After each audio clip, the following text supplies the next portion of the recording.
Hey everybody, this is Brent. Thanks for joining Finding Freedom podcast.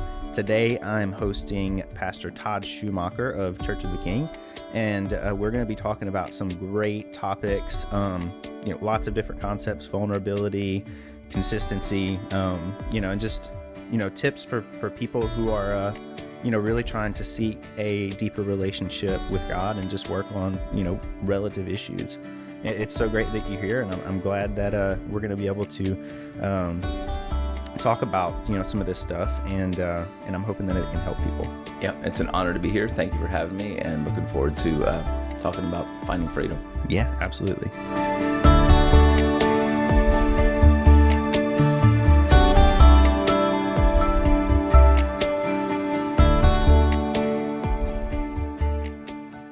So here we are, right?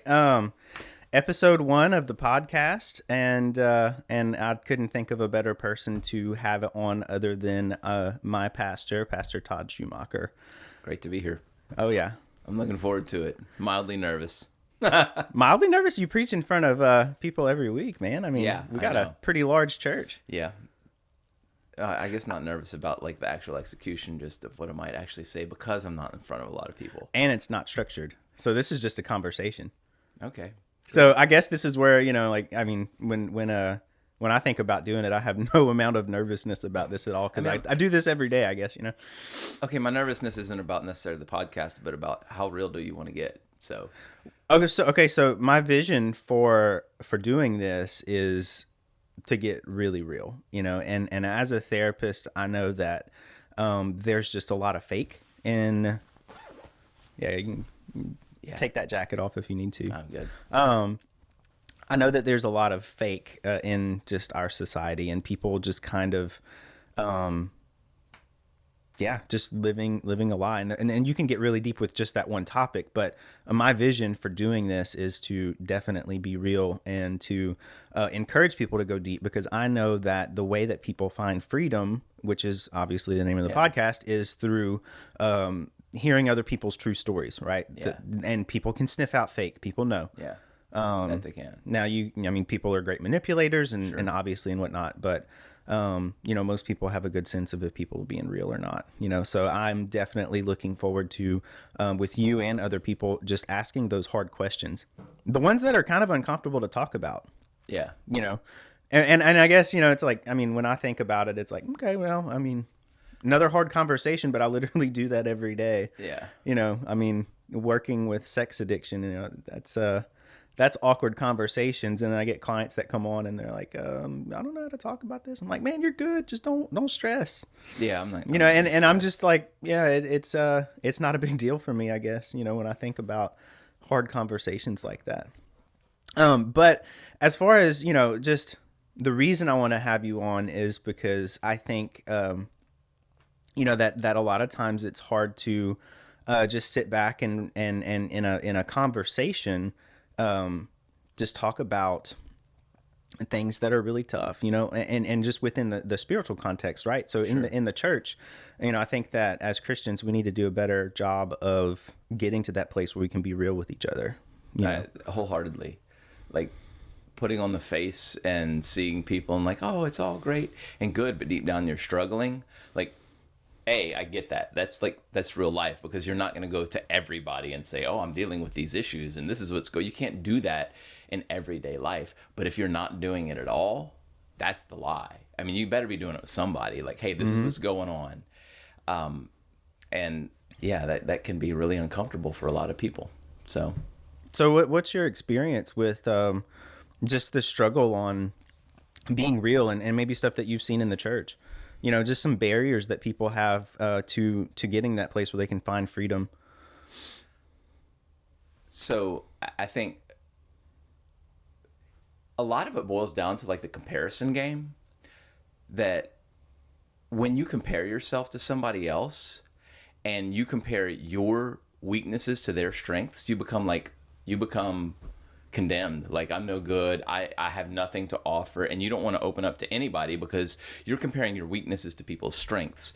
And you don't want to share what's going on inside of you because you think nobody else is struggling like you are. So that's one side of that coin.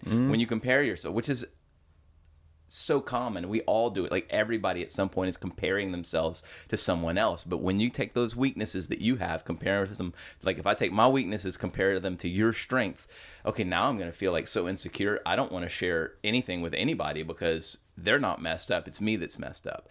And then if you fall into the trap of comparing your strengths to other people's weaknesses, you're like, I'm good. And so I think a lot of it is just insecurity and pride. And in reality, insecurity is just a perverted and backwards pride. Yeah. So I think that's what I've seen, that most people just are very uncomfortable sharing because they feel like they're going to be judged, or they're not sharing because they are judging. So and I don't know, that's my experience. Just people don't want to open up, and I get it, especially from the insecure side, because who wants to show the areas where you're struggling? And that's the most common, I think, issue that people have, is they don't want to share what's going on inside because oh my gosh, I'm going to be branded, I'm going to be outcast, people are going to go like, aren't you messed up? So they just hold it on the inside, put on the smile, and like, hey, everything's great, when deep down it's not. And I think the struggle that many people have is finding someone to open up to. Right. So I see the other side of that whenever people schedule a counseling session, of, them finding that person to talk to, and which is great. I've seen a lot of people just make solid progress, and just having a person that they know is not going to go and, blab or talk or whatnot. But the process from getting to the place where they're in that cycle to the place where they really open up to someone is just really tough, and the biggest battle is in your head, but also just lies of the enemy. Like, hey, you don't need people, Yeah. And so I think that's a big thing that lots of people struggle with and don't really pay attention to, Well, even Jesus said, physician, like, heal thyself. Like, if we are our own doctor, and let's just be honest, a lot of times we're like, I can take care of this, I can fix it. There's a reason that it is unethical and in some instances illegal for physicians to treat themselves, because you can't see your own sickness. You're not the qualified. But I think a lot of people think, well, I can fix this myself. I can do it myself. That's not practical, logical. It's definitely not biblical. But we do it. Like, we do it just because I don't want to show you my junk. You don't want to show, like, I don't want to show you all the garbage that's going in, but we better have those people in our lives. That is why what you do, particularly with like the sex addiction work, because not only are you a person that can be trusted, but because now you have expertise, because you have a track record of working with people. We need to find people we can open up to regardless of what the situation is. Yeah, absolutely. I think that, honestly, I do more than just sex addiction work, but sure, of course. Yeah, I think it's it's so difficult for people to be vulnerable, just to that level of, hey, I have this problem, man, and I've never talked to anybody about it. I had somebody this week schedule the first session. I did it, and then opened up, and they had never told anybody about where they were for 20 years. Yeah. Just been in that cycle, and the people closest to them didn't really know, and so. I take that back. In that particular situation, there's other variables, but sure. That I can't get into. But anyway, yeah. It's just, whenever you see that, it's really just heartbreaking that people carry that for so long. Yeah. And I think outside of that context, with just the addiction mindset, that people carry stuff for so long, and then they let's say they go to church and get involved in church and whatnot. And then, but that still comes back, and it comes back, and it comes back, and so, it's something that you have to do constantly is just really, have that support person that you can talk to. So if stuff comes back up, that you guys can, you can pray about it. You can really seek wise counsel about it, so that you're not doing it by yourself. Yeah. One of the things, you're absolutely right. And we have to seek it out. Like, I think like the intentionality for having people in your life that you're going to open up to and share with, so that you can grow. It's like foundationally huge. Like, we're called to grow in our faith. Colossians 2, I've been studying out of, and I spoke a message out of it, just how we're to grow in our faith in Christ. So how do we do that? Like, yes, we hear from him, but he also puts people in our life. Like, we have to be intentional to seek those out. Like, just for me personally, I have to intentionally do that. I mean, I have a pastor, and so I have Pastor Jacob Lorenz is my pastor, so I talk with him every week, multiple times typically, and he's kind of like a dad that you love and respect, that'll kick your butt and motivate you. And there's another pastor that I have, Pastor Eugene Reisner, who's he's like the encourager. In fact, I called him a week ago and was like, listen, it's been a little tough. I need to come see you. I need to come just sit down. We just need to talk. And I'm actually doing that Monday. But we have to have that. Like, for our marriage, for Lisa and I, we realized we wanted to grow in our marriage. Like, we have a great marriage, but like, we know it can get a lot better. And for all the guys out there, I'm just saying, if you have a marriage that you want to grow, here's the problem. It's you. And so we need to break that down a little bit more. I've never, in all of my years, I've been in ministry in some form or fashion since 99. In all of my years, I've never seen a husband who, I take that back, it's maybe not never, but 99% of the time, 95% of the time, when the husband gets his act together and he begins to love his wife and he begins to grow, it's almost always, not all the time, there's always crazy variables, but it's so far above and away the majority of the time that relationship as a whole begins to grow because the husband decided to take the initiative. There's just something about it. And so, I mean, I've seen that all the time. Yeah. So when we, who are, as men who are strong-willed, strong-headed, even if we're quiet disposition and personality, like when we humble ourselves, you know, I need to grow and I need somebody to help me grow, things really begin to change. I mean, Lisa and I have marriage coaches. Like, we intentionally sought them out. They're amazing. And it was a sacrifice, both in time and humility, like, because you have to expose the areas of your heart and soul where you need to grow, and it was money because we have to pay them. Well, yeah. So worth it. So worth it. So, because when you begin to share that junk on the inside, that as a man, you're like, I'm good, I'm fine, it's all right. But when you begin to share that, I don't know, just God honors that because we want to be like him. Yeah. And so when we start getting rid of the dark areas of hurt, or the dark areas of unforgiveness or offense, or the dark areas where we know we're wrong, and then we begin to take responsibility, and like the revelation, at least for me, and like particularly with marriage coaches, is like, it doesn't matter what my wife, what Lisa says or does. I'm not responsible for what she says or does. I'm simply responsible for how I am acting, how I'm thinking, what I'm doing, and like, they kick my butt on it. Mm-hmm. We have another couple, and that this isn't a formalized relationship. We're just really good friends with them, and they're in their late 60s and mid 70s, the husband and wife team, and we just got back from seeing them in Nashville. And I literally got yelled at, like, you're the husband who's 75, and I still wouldn't want to fight him. He's a tough dude. And he's like, you remind me so much of me, and like, you're just you got to learn how to, he's shut up, and like, you need to, he's just going off on me. But I sought that out because I know he is a lot like me, and he loves the Lord, and his marriage has been great for decades. If we can't see our own shortcomings, everybody can see their shortcomings. So let's just, but what's the next step with our shortcomings? If it's, I'm just going to cover them up, you'll perpetuate, like that guy you talked about, 20 years of misery. Mm-hmm. Who are you talking to? That's the thing. Who are you sharing it with? So yeah, and then when people come in and they open up, then they you know, I quote it again, they find freedom in the fact that they've opened up, and then, you know, they're like, man, I can't believe I held this for so long. Like, what was I doing this for? I've wasted this many years of my life holding this stuff. Yep. and I was just believing a lie, you know.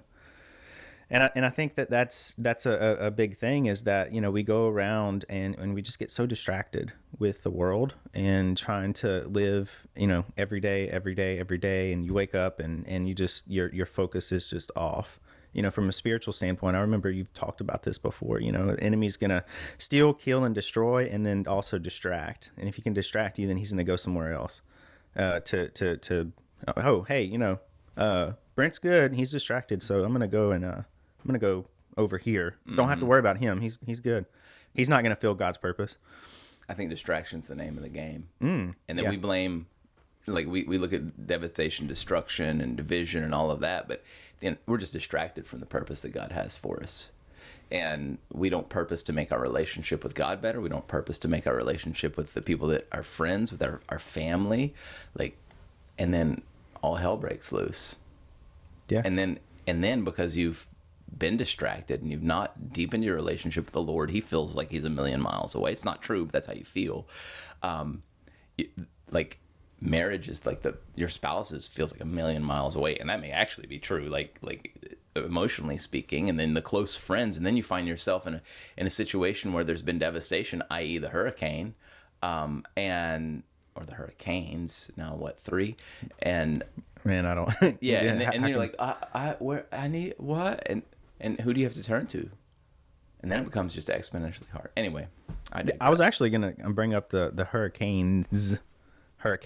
I've been kind of saying that recently. It's like canes with the S, because it's just unbelievable. You have 2 at this point. But how's things been? Just, you know, within the realm of the church and what you've seen with people since going through the hurricanes, plus COVID.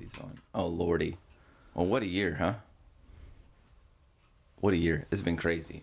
I'm telling you, the headphones work. Yeah, they do. But these work a little bit better because they're semi-open. So I can hear like outside and inside. They're mixing headphones are cool. Geez Louise. Despondency, depression, disconnection. Like, the word that the Lord gave me for the year was connect. Mm-hmm. And that's like supposed to be a good thing until you realize that, wow, nothing but disconnection. That's the tactic of the enemy this year. Well, that's just been the reality. Let's we can even despiritualize that if we'd like. It's just the reality that disconnection, COVID, disconnection, division, everything socially that's taken place, and political too. Oh yeah, from social, political, and then of course, I mean, geez Louise, the hurricanes, kids not in school, you know. I tell you who I really feel for, and because I have them, is teenagers. I mean, at the time in your life when like friends are everything, but how are you going to be around them? That's been tough. And then the whole school's not opening and blah, blah. It's just hard, man. And then you start bringing up social media, right?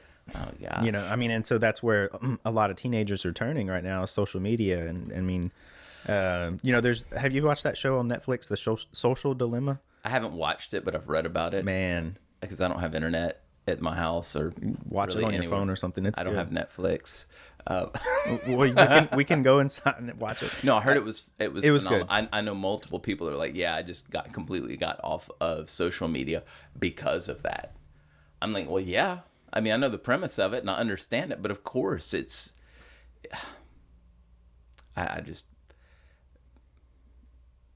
I look at my oldest is 17 and I look at the world that they're growing up in, and it's interesting. It's just different, you know? You know, social media is amoral. The problem is man left to his own devices is immoral. So social media can be a great tool for good. Like, I'm pray that people are tuning in and realizing I need to connect with somebody. Mm-hmm. I need to open up to somebody. That's a good thing. And that's going to be, you know, mass media and social media that's pushing that.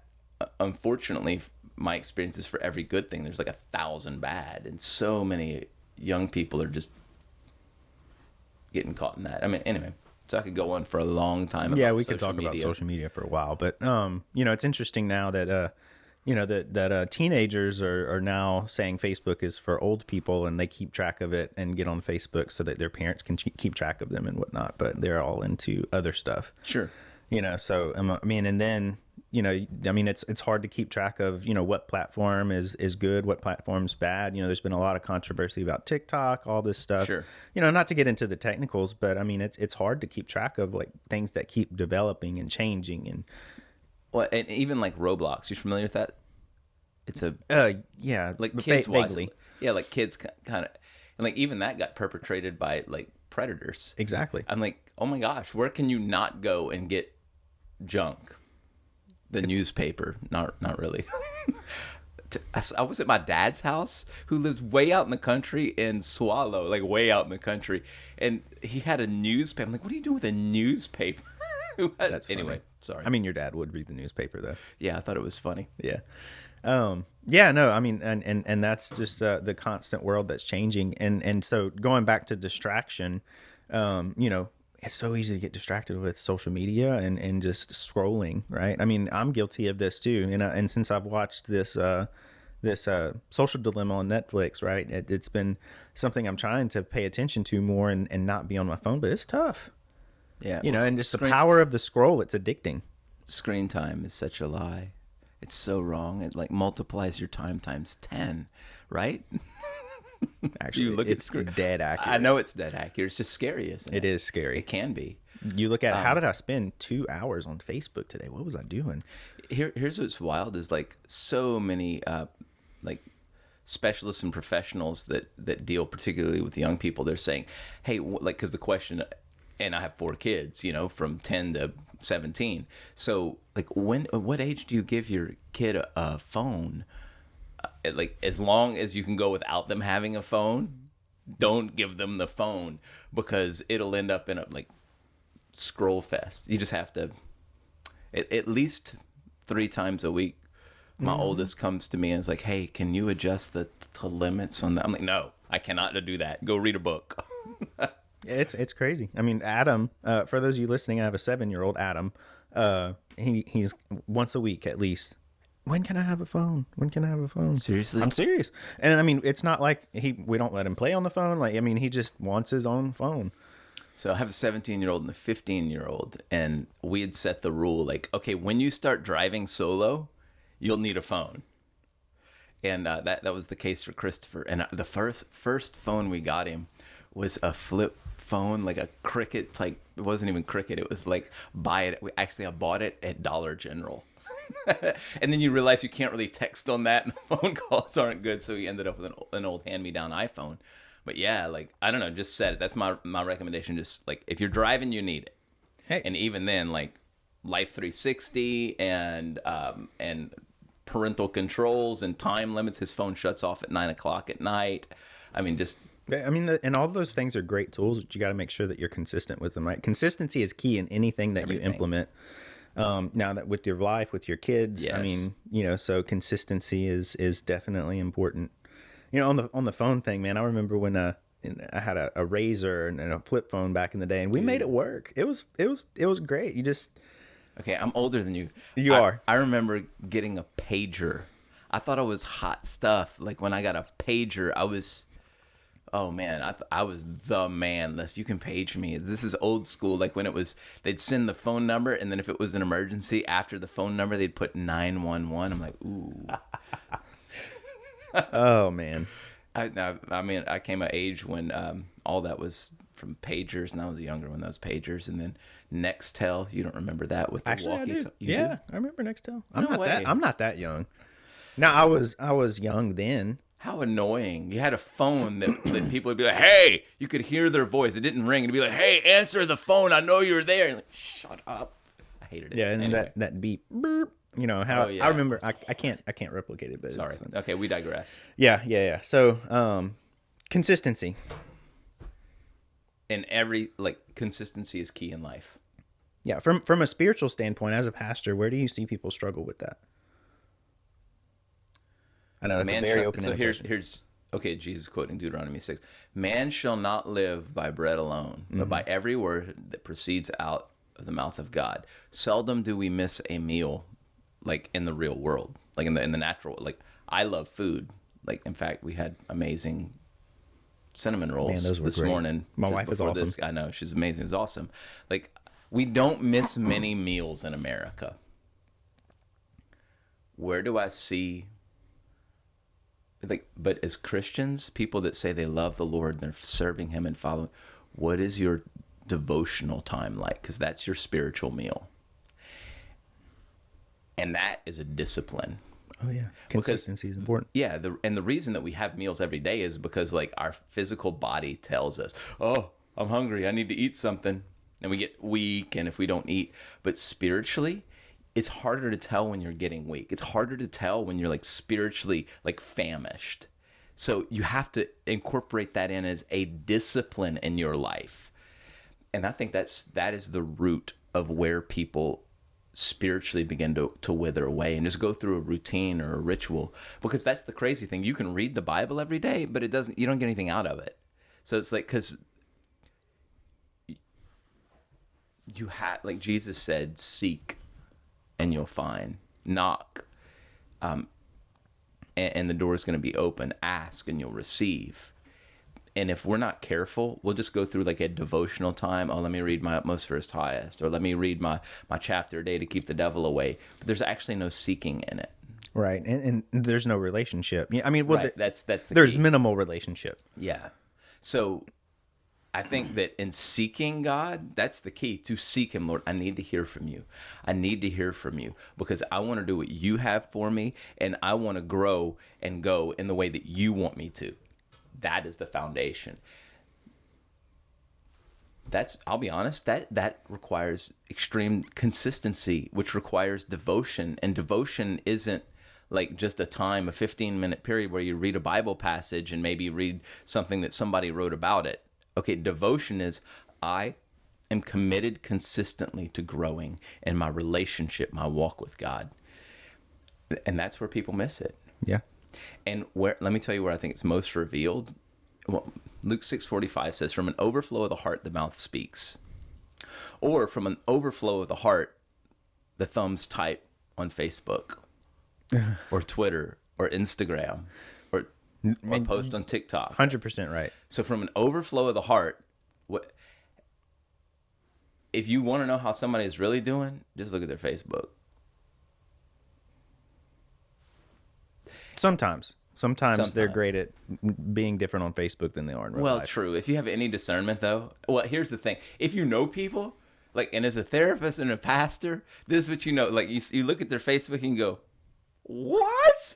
They are not doing that. They lie. Because they're taking pictures. Oh, me with the family and my husband. I'm like, y'all talking about getting a divorce. Stop putting the stuff up on Facebook. Am I reading it out? And am I limiting out? Probably so. I know you're looking. It is real close. But have you experienced that? Oh, absolutely, all the time.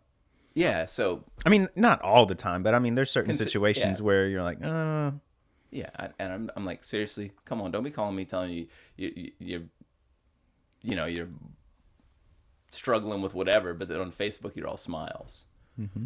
Or there's the people that when you see them, everything's good, but on Facebook they're like, oh, it's depressing. You know what I'm talking about, I'm sure. Mm-hmm. So. Yeah.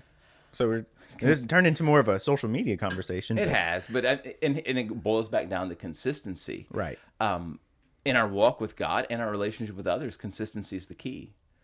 So, like, back in the day, Lisa and I had regularly scheduled date nights, which is hugely foundational. It's important. You should do it. Yeah, when we actually had a city to go on a date night. Yeah, true. Well, I was thinking probably 3 years ago, more than that. But since she's unable to drive, her medical thing with the seizures, I drive her everywhere. So, like, that's like, our marriage is better than it's been. We've also had to have more conversations. You know, we've had more discussion, and honestly, not bad fights or anything, but like intense arguments. Because as we get to know each other, it's going from this to this, and it's been great. I love it. And then we've been intentional with, going with our marriage coaches, with couple in Tennessee that we talk to regularly. Anyway, but so but consistency. but from a therapist standpoint, if you don't have those intense discussions, right? So maybe not full blown argument, but an intense discussion. Those kinds of things are healthy because it pushes Yeah. you to bend. You're not so rigid Oh yeah. in your relationship. Oh, absolutely. My wife has just grown so much through all of this, and in her words, she's like, "I found my voice. Like I've found my voice. Like I have no. Don't tell me no. I have an opinion about that, and I'm going to voice my opinion, and I don't care what yours is." And in that respect, for her, it's very healthy because before it was always like, "Oh, what do you think about that?" She's meek and mild. I love the strong Lisa. I'm a little bit afraid of the strong Lisa, but it's great. It's healthy. But that only came from conversations. And she's like, wait a minute.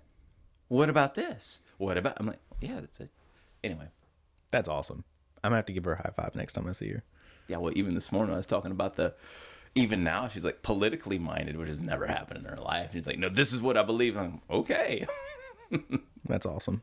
All right. So I want to dive back into the consistency. As a pastor of, I would say that we have a large church, right? I mean, pretty large in Yeah. for Lake Charles. How hard is it to stay connected with your congregation and then also, I mean, I know you're preparing for sermons, you're managing staff, you're doing all the things. How do you manage your time with God and not get distracted and kind of pulled in every different direction? And I mean, going back to what we were saying at the beginning, real conversation, I think that this is... Sure. Yeah. Okay. A, it's tough. But B, just like I said, like the date nights with my wife that we used to have, now I'm driving her everywhere.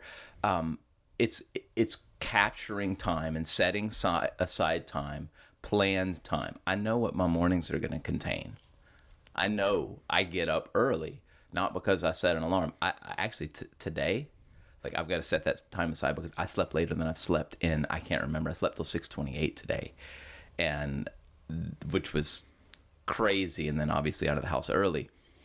So today, even for me, dude, I'm going, okay, I missed it this morning. That's my time. But Lord, thank you. I got to sleep late. I have to intention, like I know when I'm going to do it. So it's capturing time consistently if you can, like a consistent. I typically wake up between 4 a.m. and on the late side 5:30. So that 5:30 to 7:30 or 7 really when my kids start really getting up. But for sure, like 5:30 to 6:30, that's my time, man.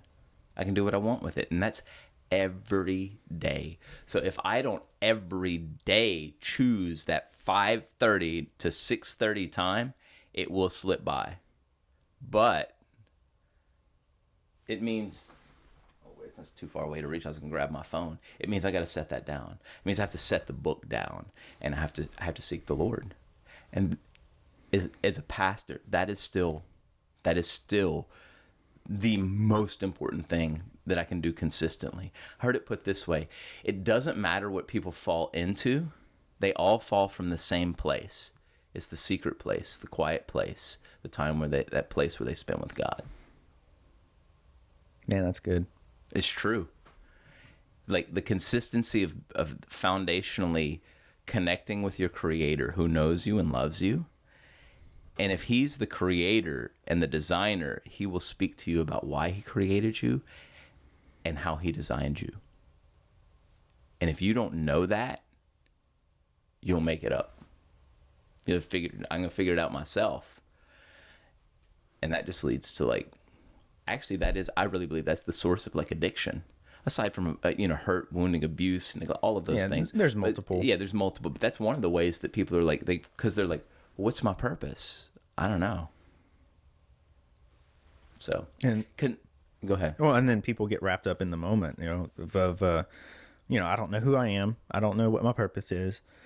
So, I don't know my worth, and a lot of times people get wrapped up in just what's going on in your head and also lack of self-worth. And it's kind of crazy to think that you can thwart that with the consistency of just seeking, like Jesus said, seek and you'll find, seeking Him every day. It is hugely important. Don't make it religious though. Don't let it be a ritual, which is why I'm not freaked out that I missed it this morning.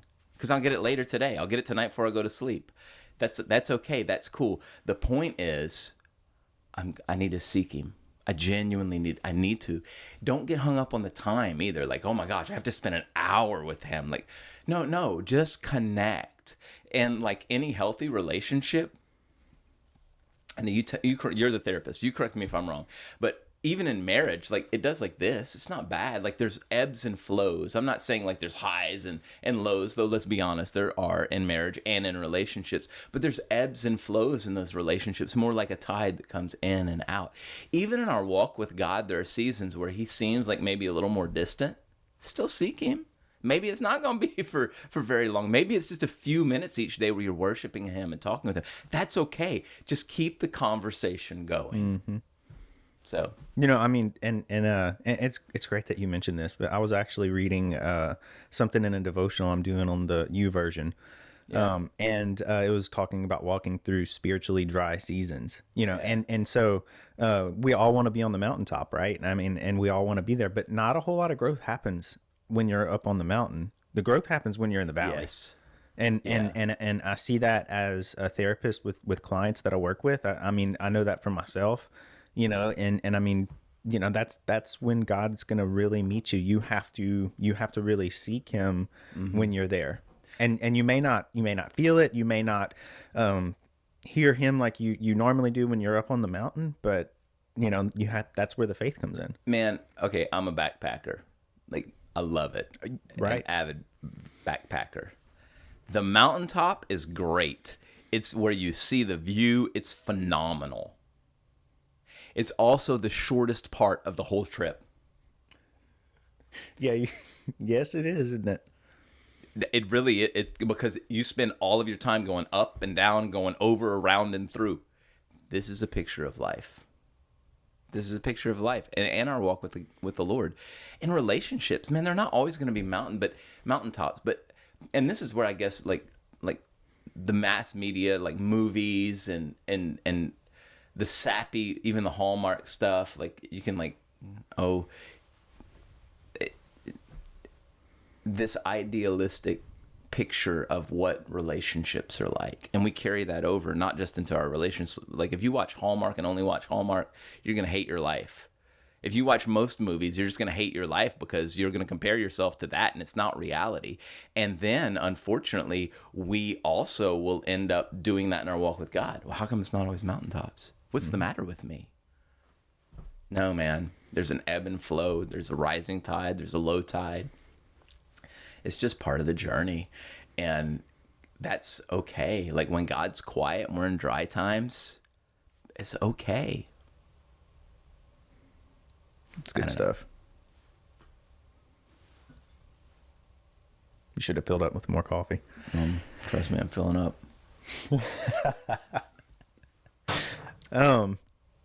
Anyway, so my heart with this whole thing, we've talked a lot about, a few different things, but, really my heart with this is to ask people like, what's your story and how can that help people, and I know you've shared a lot of your story from the pulpit, right? But, is there anything that you think would be beneficial for those people listening about your story that could really resonate with people? Yeah, I do. There's one aspect of it that I hope that people who are struggling in marriage get. So I'll just briefly tell the story. Lisa and I, this was... Man, I've been married for this year will be... I got married November 15th, 1997. Y'all do the math. And the first probably the first 8 years of our marriage were really, really tough. And I remember this must have been 2002. So like 5 years in. And like, it's terrible. Like we love each other. We're committed to each other, but it's really like, not good. We're constantly at each other's throats. We're still trying to figure out who we are, how the marriage works. Like we had a great, we dated for 3 years and it was awesome and amazing. But then when we got married, it's like everything changed in a moment. That's fairly common. And we're at our Savior's in Lafayette and Broussard, and they're going to have a a multi-church like Valentine's Day banquet. And so they thought that part of that banquet would be really fun to do like a newlywed game. Now, we'd been married like 5 years, but they put us up there anyway. And then the person who wrote all the questions, you know how it is like they take the wives away and they ask questions to the husband and they come back. And I knew the lady who wrote that wrote all the questions, but I didn't know what they were. But I knew her, and it sounds terrible, but like you've heard the adage that hell hath no fury like a woman scorned. Yep. Anyway, she must have been scorned or something, because the questions were like, there were like no good ones. So like no good answers that you could give for the husbands. So I just figured I'd go with the funny ones, you know, because at least I get a laugh out of it. What I didn't realize in front of a whole, like probably 150 other people, was that those laughs were at the expense of my wife. And so now we're on a platform, and I realized it like halfway through that, oh gosh, I've screwed up. And we were supposed to we had a room at the Hilton in Lafayette. It was a big deal because we were dirt poor, you know. And for that night, and like you're supposed to recite your vows afterwards. And so we get off the platform, and like she's humiliated. I realize I messed up big time. People did laugh though. She wasn't. And we're reciting, looking at each other's, and it's just like dead, you know. And then we go back to the hotel room, and I like had the biggest fight of our life starting there. But then we realized we're not sleeping here, so we go home, and we have this huge, the biggest fight of our marriage. And she's curled up on the bed in the fetal position, and I'm just raging over her, like yelling and screaming. It's horrible. And then there's no other way to explain it than it was a God thing. It's like I'd been wearing glasses that let me see things differently. And it's like God just walked up and just like pulled them off of me, just like took them off. And as soon as it was like that in a moment, I saw what was happening. It was like for the first time I had this light bulb moment, like I could see what was happening. And though I had been the one yelling and screaming, and my wife's in the fetal position on the bed sobbing,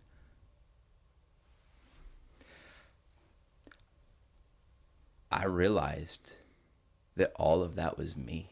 Mm-hmm. And like I stopped, like dead stopped, and I start crying, and I go grab a piece of paper, and I just begin to write, and I just write a letter, and it started with it's me. Ooh. It's all me. And I went through every piece of the relationship where I knew I'd messed up. And I wish I could say that it changed overnight. It was a tipping point for sure, but it took years of walking that out. My wife still has that letter. I know exactly where it is. It's folded up. It's in her sock drawer. She keeps it there with like stuff that's super important, which sounds kind of silly, but it's the sock drawer. And so, because that was the changing point. And if I could share one thing for people with their marriages and their relationships in general, stop looking at the other person and their faults and flaws. Oh man. Start looking at yourself, because it's here. It's me. It's always me. And in your marriage, it's always you. And for Sabrina, it's always her, because all we can do is let God do a work in us. And that began a huge change in me, but it was a process. And it took another 5 years before we started really seeing major like big changes. And now we've been married for over 20 years, and you're like, I can't even, like, it's not even remotely what it was before, thank God. And it's great. It's not perfect, and we're getting better, and Lisa's still coming into her own. We all are. It's all process. And even that couple that we went to Tennessee, and they're 75 and she's 68, and they're still growing. Yeah. Because that's what we're called to do. But it'll never happen until we first take the glasses off that we're looking through and realize it's me. Man, that's so good. You know, I can relate to that for our relationship. I mean, you know, mm-hmm. We went through a tough time for a while, you know? Yeah. And, yeah, 100%. Bro. I don't know. I'm grateful for the people around me, too, that kept telling me it was me. I don't think so. Maybe, yeah, you might be right. But look at what Yeah, it is. It's us. Going back to that support system, right? People that aren't afraid to call you out on your stuff. Not And I think that that's important. Well, and just it really begins with knowing you need help. Like, okay, number one, I remember like the meeting when y'all came to our house on 22nd Street. You remember that? Boo, yeah. And like, all right, we want to make this thing work. Like we did that was years ago now. Can you know how long ago that was now? Yeah, that was like 7 years ago. No. 6. 6. Was it 6? 6 years ago. I was gonna say 7, but okay. Yeah, No, because Adam's 7, and it was he was about, I think, a year and a little bit. Was he? I thought it was before he was born, but okay. No. Anyway, I mean, it's going, okay, we need help. And both of you going, and I remember that, like, okay, we got to do what we got to do. And it's that mentality of like, I got to deal with me. But it didn't change right then. I mean, we still had it rough for at least a couple more years. Yeah, it never does. Like, I'm always skeptical of the people that are like, man, I was a wreck, and then like, boom.